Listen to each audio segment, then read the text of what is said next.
Mesdames, Messieurs, chers téléspectateurs, merci de nous rejoindre sur Téléchat. Vous vous rappelez, du 15 janvier au 7 avril 1993 s'est déroulée ici à N'Djamena la conférence nationale souveraine, la CNS, des grandes assises nationales qui ont regroupé plus de 800 participants tchadiens, des hommes politiques, des représentants de la société civile, des leaders religieux, des intellectuels, mais aussi des représentants de l'armée et des Tchadiens de la diaspora. Pendant donc ces moments, donc du 15 janvier au 7 avril 1993, ces Tchadiens réunis, plus de 800, ont discuté de tous les problèmes qu'a connus et que vivait le Tchad et les possibilités de remettre donc le Tchad sur le chemin de la démocratisation. Donc à l'issue de cette rencontre, il y a eu 344 recommandations qui ont été adoptées et un conseil supérieur de la transition CST qui a été donc mis en place, un premier ministre de la transition élu et le Tchad était parti donc sur la voie de la démocratisation. Vous vous rappelez, la semaine passée, nous avons essayé de jeter un regard rétrospectif sur cette conférence nationale souveraine 20 ans après. C'était avec deux hommes de droit, l'un était participant à la conférence, l'autre était observateur. Et ce soir, je vous propose donc un nouvel entretien avec cette fois-ci deux hommes politiques, deux acteurs qui ont participé donc activement à cette conférence nationale souveraine. Et l'un d'eux a été élu donc à l'issue de cette conférence nationale souveraine Premier ministre pour diriger la transition. Je reçois donc pour vous ce soir Monsieur Dr Fidel Mongar, qui est donc le secrétaire général de Actus, Action tchadienne pour l'unité et le socialisme. Il était donc participant à la conférence nationale souveraine, mais aussi le Premier ministre élu à l'issue de cette conférence nationale souveraine. Bonsoir docteur. Je reçois également pour vous M. Abderrahmane Khoulamala. Il est le président de l'Union démocratique tchadienne UDT. Il était également un des hommes politiques qui ont participé activement à cette conférence nationale souveraine. Donc avec ces deux hommes politiques, nous allons essayer de faire le tour de la conférence nationale souveraine, des différents sujets qui ont été discutés et évoqués, mais aussi de leur regard à 20 ans après donc, cette conférence nationale souveraine et surtout des grands moments, des grands souvenirs qu'ils ont gardés de cette grande retrouvaille nationale. Alors, première question, docteur Fidel Mongar, vous avez participé à cette conférence nationale souveraine il y a 21 ans précisément. Alors, si on vous demandait, qu'est-ce que ça vous rappelle la conférence nationale souveraine? Beaucoup de nostalgie éclairée, de nostalgie fondatrice, parce que je crois que c'est le plus grand exploit que le peuple tchadien ait pu réaliser. Je crois que pour le président Idriss Déby, je crois que c'est l'initiative la plus positive qui ait pu être prise parce que cette initiative a rencontré l'accord de tous les Tchadiens. Et je crois que nous avons vécu un moment national plein d'euphorie, mais de liberté et de capacité de production. Je crois que je relis encore les documents de la conférence. Je n'ai pas trouvé de blabla, j'ai trouvé des analyses extraordinaires. J'ai découvert à l'occasion qu'en fait les Tchadiens n'ont rien à envier à personne. Et que nous sommes des gens qui sommes capables de produire beaucoup. Et ça a été un moment de thérapie nationale. Les gens étaient avec les radios collées sur les oreilles, partout. Pour moi, quand j'y pense, malgré tous les déboires et les dérapages d'après, c'est un moment essentiel pour le Tchad que personne n'oubliera et qui est fondateur et dont nous nous inspirerons encore pour nos actions futures.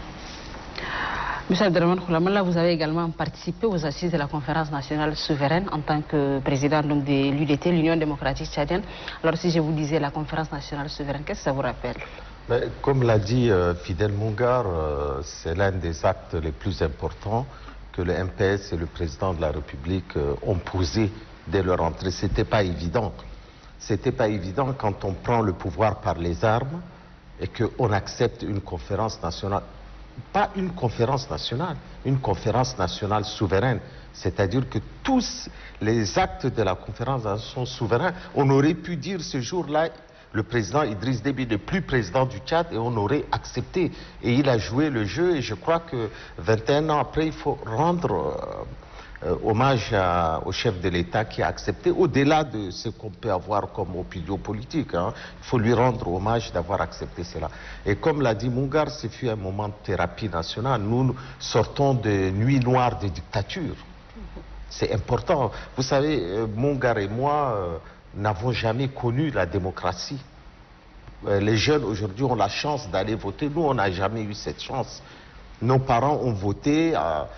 L'arrivée du président François Tombalba à la tête du Tchad a instauré une dictature implacable qui a été suivie par d'autres dictatures, et notamment la dernière, celle de Hissène Habré, qui ont plongé le Tchad dans un despotisme obscur.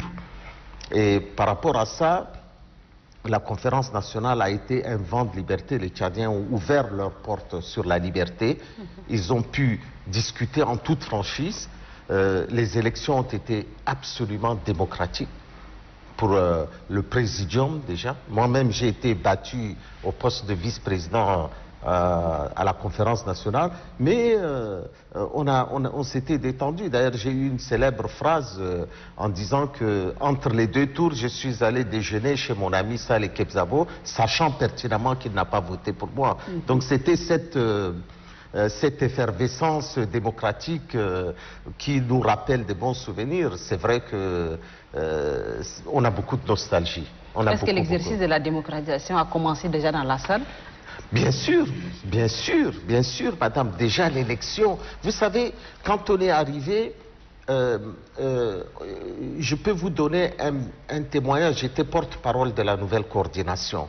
Et nous, on était les alliés du MPS, et nous avons mordicus défendu l'idée du vote à main levée, qui a fait beaucoup de bruit.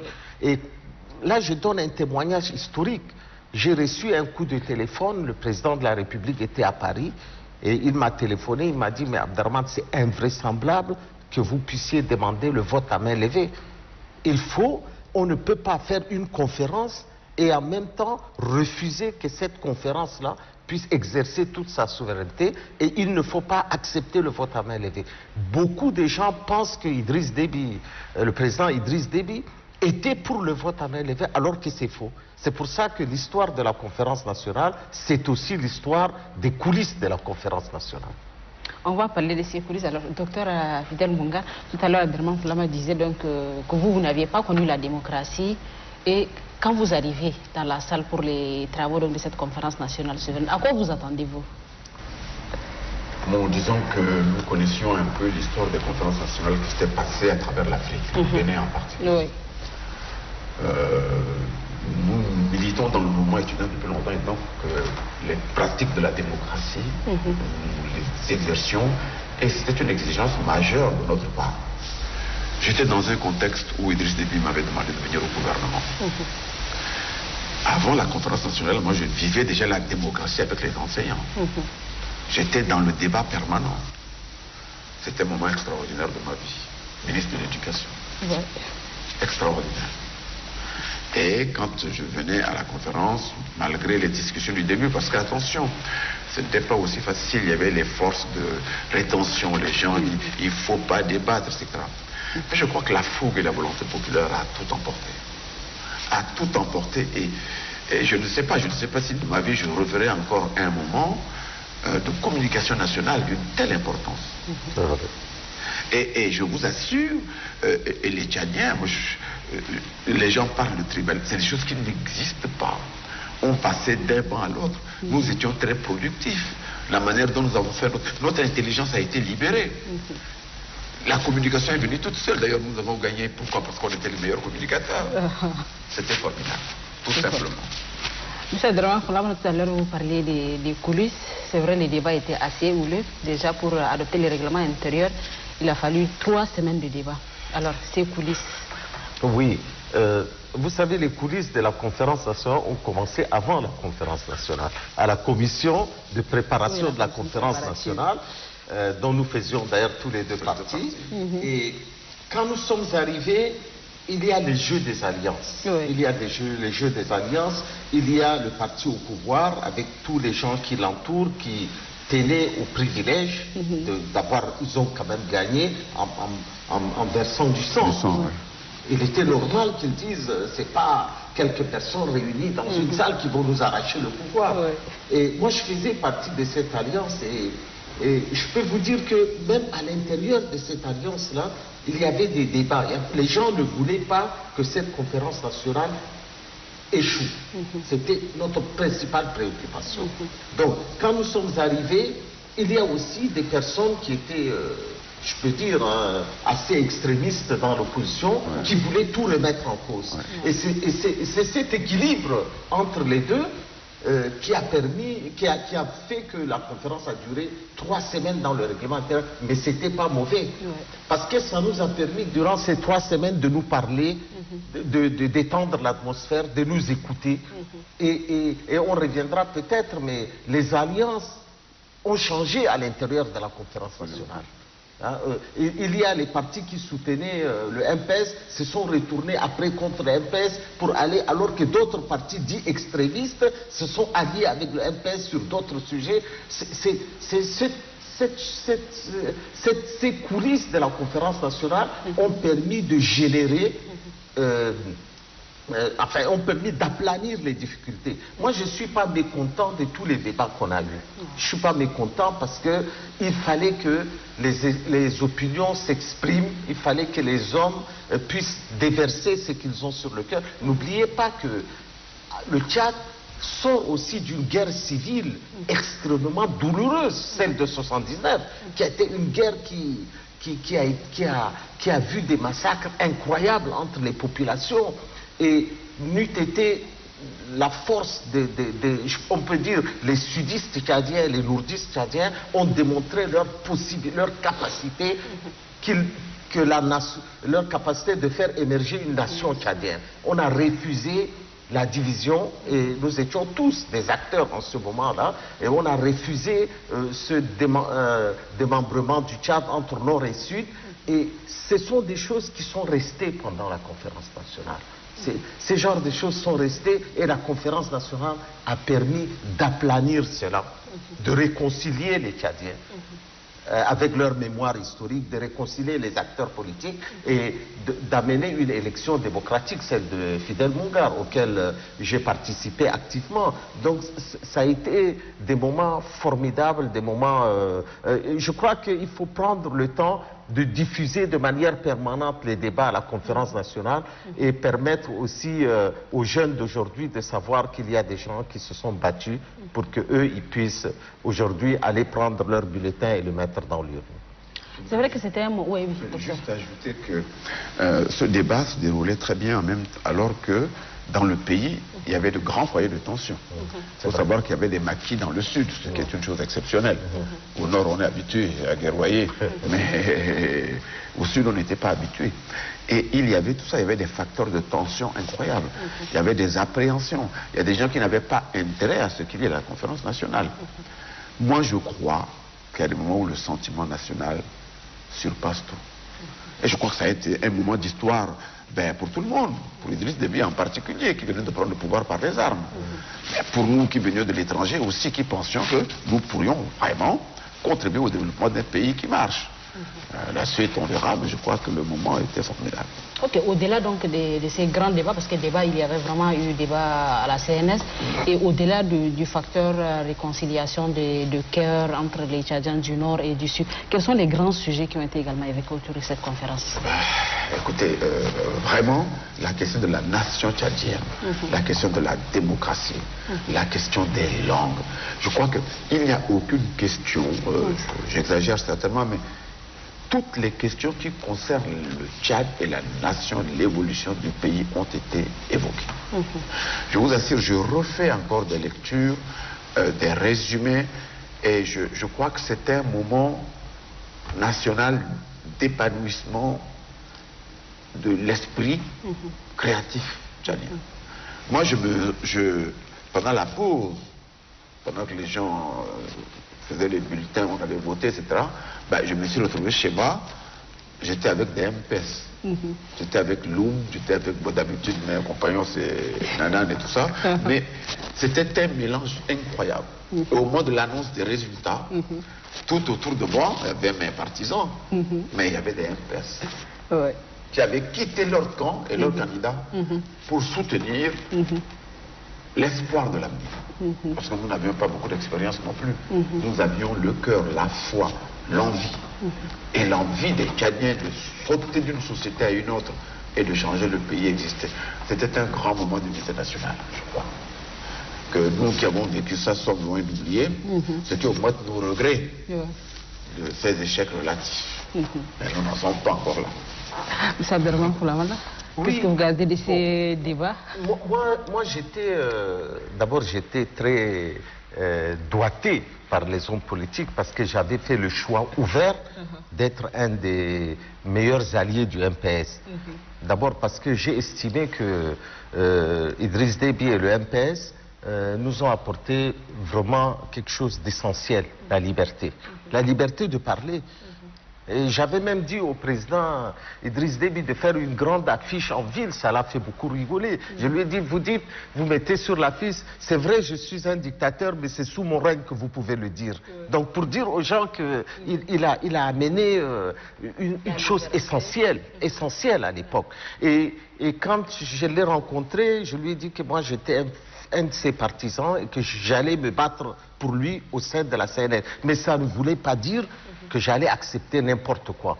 Comme l'a dit Fidel Mungar, nous étions des militants au sein de l'association des stagiaires et étudiants tchadiens en France.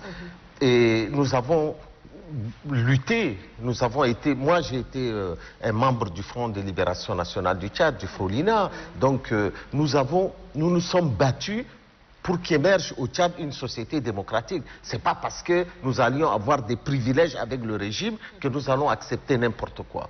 Donc, et je reviens encore là-dessus, peut-être que beaucoup de gens diront que je fais du cirage de bottes, mais je reviens parce que je remets les choses dans leur contexte.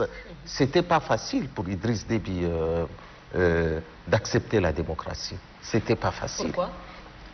Mais parce que les hommes qui prennent les armes sont en général des gens qui imposent leurs lois. Ils s'accaparent de tout le pouvoir parce qu'ils l'ont pris par des armes et parce que leurs parents sont morts, parce que des hommes à eux sont morts. Mais lui, il arrive, il fait quoi? Il arrive, il dit, j'apporte la démocratie. Le 1er décembre 90, il a dit ça. Le 4 décembre, j'ai fait une conférence de presse à l'hôtel La Tchadienne. Et j'avais dit que je créais le premier parti politique après le MPS. Et le lendemain, les agents de sécurité issus de la dictature sont venus me menacer en me disant, et lui, il m'avait reçu, je crois 3 ou 4 jours après, il m'a dit, continue ton parti. Ça, je vous dis, c'est historique. Il m'a dit, continue ton parti et encourage les autres à faire leur parti. Je ne reviens pas sur ce que j'ai dit. C'était courageux. Courageux de sa part. Et quand on préparait la conférence nationale, je disais que l'histoire de la conférence nationale, c'est aussi l'histoire de ses coulisses. Les hommes politiques, toute la classe politique tchadienne, exigeait, à l'instar du Congo, surtout du Bénin, dont la conférence a été une grande réussite, de faire une conférence au Tchad. Le président Idriss Déby a accepté tout de suite. Avant, c'était la conférence nationale. Mais dans la salle, des personnes très malignes ont dit oui, mais il manque un terme, le terme souverain. La conférence nationale souveraine, ça nous a pris un débat. Et là encore, le MPS et Idriss Déby ont accepté le terme de la souveraineté. Et là, ça a détendu l'atmosphère et ça a permis à la conférence d'échouer. Et en plus, c'est la première fois dans l'histoire politique du Tchad qu'à l'issue des débats, ce n'est plus le président de la République qui désigne son Premier ministre, c'est les participants qui représentaient la population tchadienne qui font élire un Premier ministre dans une élection absolument pas truquée, une élection limpide. Moi, j'étais soutenu par les MPS, j'ai été battu. J'étais battu comme vice-président. Pourquoi? Parce que j'étais l'homme à abattre.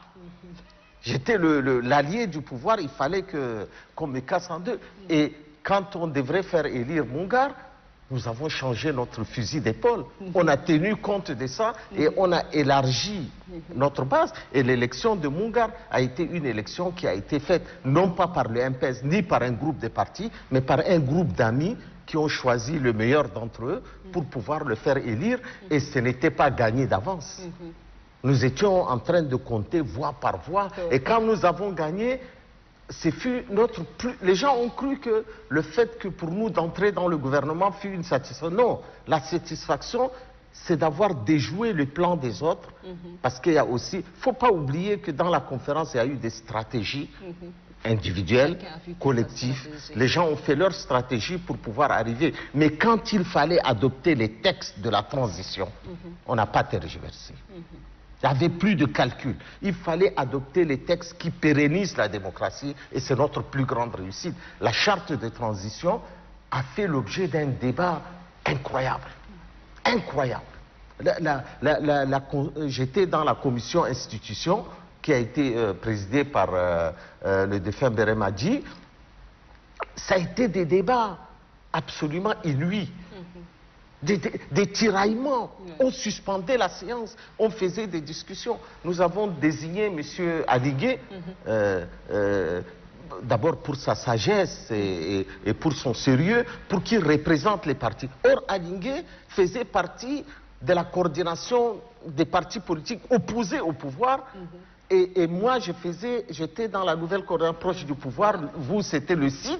On n'était pas dans les mêmes coalitions. Et c'est pourtant moi qui ai proposé que Aligé soit le représentant de tous les partis politiques en ce qui concerne les textes. Et on s'est opposé et au pouvoir et aux personnes qui voulaient encore que la démocratie ne soit pas une réelle et une véritable démocratie. Ça, c'est la grande victoire de la classe politique tchadienne. Mais à l'époque, il y avait une véritable classe politique tchadienne. Une véritable classe politique. Et maintenant? Bon, ce n'est pas le moment d'en parler. Moi, oui, docteur Fidel Mungar. Ajouter après ce que vient de dire mon ami Moulamara, que bon, Idriss Déby est complexe. Je veux dire que je suis d'accord avec ce qu'il a dit et tout en même temps, je dis qu'Idriss Déby est complexe. Ça veut dire? On ne fait pas la politique par hasard et on fait la politique en réfléchissant tout le temps, y compris en dormant. En prenant des chemins de traverse lorsque la situation devient difficile. Ouais. Idriss Déby n'était pas né à l'école de la démocratie. Ouais. Il avait choisi les armes. Ouais. Et ils ont fini dans des conditions d'ailleurs assez difficiles. Hassan Diamous a trouvé la mort, etc. Je pense qu'Idriss Déby a dû être conseillé relativement favorablement, parce que je crois que beaucoup de gens dans le monde aussi ont intérêt à ce que le Tchad trouve un peu de stabilité. Et Idriss Déby que nous connaissions quand il était à Tobruk, moi j'étais à Amiens. Et je crois que méthodiquement, il a essayé de rassembler tous les cadres qui avaient l'esprit ouvert et qui étaient susceptibles au changement. Je ne peux pas vous dire le nombre de fois qu'Idriss a insisté pour que je vienne au gouvernement. Enfin, je suis en train d'opérer, on va m'appeler. Un jour, il dit, tu n'aimes pas ton pays, donc tant pis, je ne t'appelle plus. J'ai réfléchi, etc. J'ai été voir François Mitterrand qui m'a dit, je pense que votre président a raison et qu'il faut être très utile à votre pays. Je suis venu.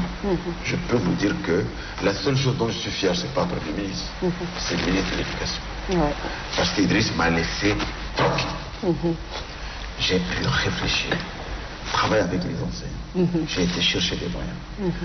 Donc voilà, je pense qu'on ne prend pas le pouvoir par hasard et que de ce point de vue, il a plutôt bien réussi. Tout à l'heure, nous passerons peut-être à des endroits où il est un peu moins bien réussi, parce qu'aujourd'hui, on ne peut pas dire que ce soit complètement satisfaisant. Mais franchement, nous sommes déjà venus à la conférence préparatoire. Donc cette composition de la conférence préparatoire était très importante. Nous qui étions à l'étranger, nous avons connu des gens comme le préfet du Chariba, Girmi, d'autres. Ça a déjà fait un certain brassage. Et les Tchadiens, le 15 janvier, c'était une manifestation extrêmement importante et que, bon, voilà, pour le régime d'Idriss Déby, c'est un phénomène fondamental dont nous nous louons tous. Alors, est-ce que nous n'avons pas été trop lyriques? Je n'en sais rien. À l'étape des résultats, nous verrons. Mais c'était vraiment une chose On va en formidable. discuter. Justement, à l'issue de cette conférence nationale souveraine, il y avait 344 recommandations qui ont été adoptées donc, à l'issue de cette avril. Alors, 15 janvier 93, 15 janvier 2014, ça fait 21 ans. Si aujourd'hui on vous demandait sur les 344 recommandations, qu'est-ce qui a été fait? Je pense que toutes les choses, toutes les créatures, qu'elles soient humaines ou bien matérielles, se créent. la connaissance que nous avions les uns les autres avec Idriss Déby et tout ça, y compris pendant la période étudiante, ont fait que moi, ministre de l'Éducation, j'étais un homme très heureux. Idriss Déby m'a laissé imaginer, travailler. C'était formidable. C'est un secteur. Et donc, son entourage n'a pas joué. Je n'ai jamais été gêné. J'ai failli démissionner depuis Washington une fois lorsqu'on a arrêté mon directeur de cabinet. Parce que les arrêtés que j'ai pris en enlevant des gens qui sont incompétents pour mettre des compétents, ça n'a pas plu. À part ça, aucun incident. Donc, Idriss Déby et moi, on s'entend. Je ne pensais pas être candidat Premier ministre. Parce que je suis chirurgien et que je vais prendre disponibilité d'1 an. J'avais des amis qui ont poussé. Et je vois le président, je lui dis, bon, ben, il paraît que je peux être... bon, il y a des gens qui me sollicitent pour être candidat. Et il m'a dit, mais tu aurais tort de ne pas l'être. Alors, maintenant, pour répondre vraiment directement à votre question, je crois que entre les hommes, il n'y avait pas de gros problèmes. Mais dès après la conférence, nous avons eu une situation économique et financière très difficile. Vraiment. La belle période avant, on a réglé les problèmes des enseignants, etc. Mais après, je crois que, bon, ben, d'abord, on s'est arrêté de travailler pendant presque 3 mois. Et donc, les caisses de l'État avaient du mal. Et je crois que quand le foin manque à l'écurie, les chevaux se battent. Et ça ne nous a pas beaucoup aidé pour la cohérence, l'entente. Et puis, vous savez, il y a les conseillers du soir. Ah oui. Quand on se rencontre avec Idriss, après, on regarde un peu, mais dans le fond, on était opposés sur quoi? Voyez-vous? Parce que nous avons toujours eu des rapports cordiaux. Et ça a été le truc général de la conférence. Même les candidats qui ont été battus par les uns et les autres, les Bongo et autres, on est tous restés amis. La plupart des gens qui n'étaient pas, qui ne me soutenaient pas, certains d'entre eux qui avaient de la valeur, se sont retrouvés au gouvernement. Je crois que c'est un bilan très très positif. Et que je crois que ça sera quelque chose d'important dans le bilan du président Idriss Déby, qui a encore du temps devant lui, mais je crois que c'était un moment où les Tchadiens vraiment avaient envie de travailler. On m'a critiqué beaucoup sur quelque chose. L'amitié est une chose. Mon équipe était avec moi à travailler en permanence. Je me souviens un jour, le président m'attendait, et comme on travaille, mais on travaille vraiment tout le temps. Donc je l'appelle, parce qu'il avait des dossiers importants, il avait un ministère extrêmement important. Je travaillais avec lui, on était en retard. Et le président m'attendait. Je dis, allez, tu montes dans ma voiture. Mais vous savez, nous, on n'est pas, vous savez, nous, on est des étudiants, on a bossé, hein, les histoires de protocole. Je veux pas, un ministre, pourquoi il ne monterait pas dans ma voiture? On me l'a reproché. Parce que lui, avec son grand boubou, il était visible. Et moi, j'étais à côté. Et on est allé comme ça à la présidence. Et des gens sont venus à la maison me dire, mais comment ça, tu fais monter un ministre avec le Premier ministre? J'ai dit, écoutez, ça, c'est vos histoires. Je considère qu'une équipe qui gagne, c'est une équipe où les gens sont comme ça. Et donc, bon, voilà, ça a été... mais le Tchad est un pays grand, difficile à gérer. Il y avait beaucoup de problèmes. Il fallait beaucoup d'argent. Et on n'avait pas tous ces moyens. On n'avait pas encore le pétrole. Moi, je voulais répondre sur les résolutions. Toutes les résolutions de la CNS n'étaient pas forcément bonnes. N'étaient pas forcément bonnes. Et n'étaient pas forcément applicables. Vous savez, dans le gouvernement Mungar, on nous a reproché de ne pas avoir mis en place les résolutions de la conférence nationale. Or, le gouvernement Mungar n'a jamais véritablement fonctionné. N'a jamais véritablement fonctionné. Et c'est la faute à beaucoup, c'est la faute à pas de chance. C'est vraiment la faute à pas de chance. Quand il disait, quand je suis monté dans sa voiture en tant que Premier ministre, nous étions jeunes. Peut-être que nous ignorons même le protocole. On ne savait pas. Mais on nous reprochait, et moi on m'a souvent reproché d'être un peu l'homme qui pousse Mungar à faire telle ou telle chose, ce qui n'était pas vrai. J'étais souvent en désaccord avec lui. Moi je suis un homme modéré. Et lui, c'est quelqu'un qui a plein de principes. Plein de principes. J'étais souvent en désaccord avec lui. Mais je ne pouvais pas faire ressortir ces désaccords en dehors de nous deux. Et personne ne savait les désaccords que je pouvais avec lui. Mais nous étions jeunes et nous avons commis beaucoup d'erreurs. Quant aux résolutions, il y a des résolutions qui étaient complètement dépassées. Par exemple, je prends une. Par exemple, le cadastre l'a mené au ministère des Finances. Ça, c'était quelque chose... Quand j'étais ministre des Transports après, j'ai compris, j'étais ministre des Travaux publics Transport, j'ai compris l'idiotie de cette mesure. Parce que le cadastre n'a rien à faire avec le ministère des Finances. Mais ça, c'était une résolution de la CNS, pour vous dire que tout n'était pas bon. Donc, ce qui était possible de faire, on l'a fait. Mais on manquait de ressources incroyables. On ne pouvait pas payer les fonctionnaires. Moi, quand j'étais ministre, je me souviens, une fois, j'ai dû prendre dans le projet à côté un ticket d'essence pour rentrer chez moi. On n'avait pas d'argent. À la fin du mois, je venais voir le Premier pour lui dire que mais les ministres ont faim. Les ministres, c'est-à-dire qu'on ne peut pas affamer. Il dit, et ça a été, je crois, la chose que j'ai le plus appréciée chez lui, il m'a dit, on ne peut pas payer les ministres alors que les autres fonctionnaires ne sont pas payés. Et la solidarité doit être à tous les niveaux. Donc, pendant la conférence, on a eu beaucoup d'intellectuels, de cadres qui ont fait beaucoup de choses. Je vous donne par exemple un exemple qui me touche directement. Et je n'ai pas pu lutter contre ça à la conférence nationale. On dit pour être candidat à la présidentielle, il faut être de père, de mère, tchadien, eux-mêmes d'origine tchadienne. C'est-à-dire qu'on a pris l'exemple de la Côte d'Ivoire. La Côte d'Ivoire aujourd'hui a renoncé à cela. C'est-à-dire un homme comme moi ne peut pas être candidat aux élections présidentielles dans son pays. C'est complètement idiot. Ce qui ne concerne pas mon père ne me concerne moi.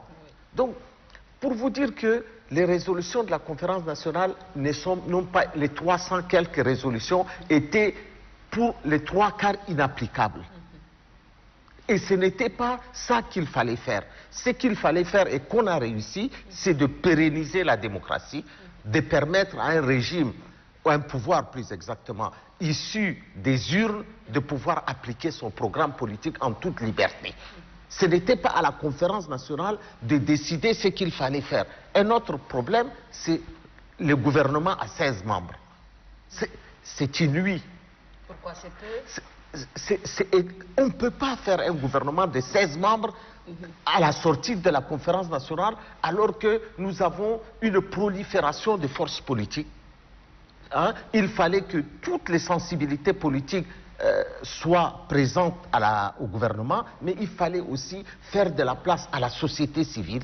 Et il fallait faire de la place aux techniciens qui venaient pour arriver. Mais donc, tout à l'heure, vous évoquiez le manque de ressources financières. Est-ce que tout le monde devait se retrouver dans le gouvernement? Il n'y a pas d'autre alternative de pouvoir participer? Le problème, madame, c'est que les hommes qui dirigent doivent avoir suffisamment d'ingéniosité pour pouvoir générer des ressources dans le pays. C'est pas en les réduisant qu'on va augmenter les salaires des ministres. Peut-être faisaient 30 ou 40 millions. C'était pas ça l'économie à faire. L'économie à faire, c'était dans les dépenses extravagantes de l'État.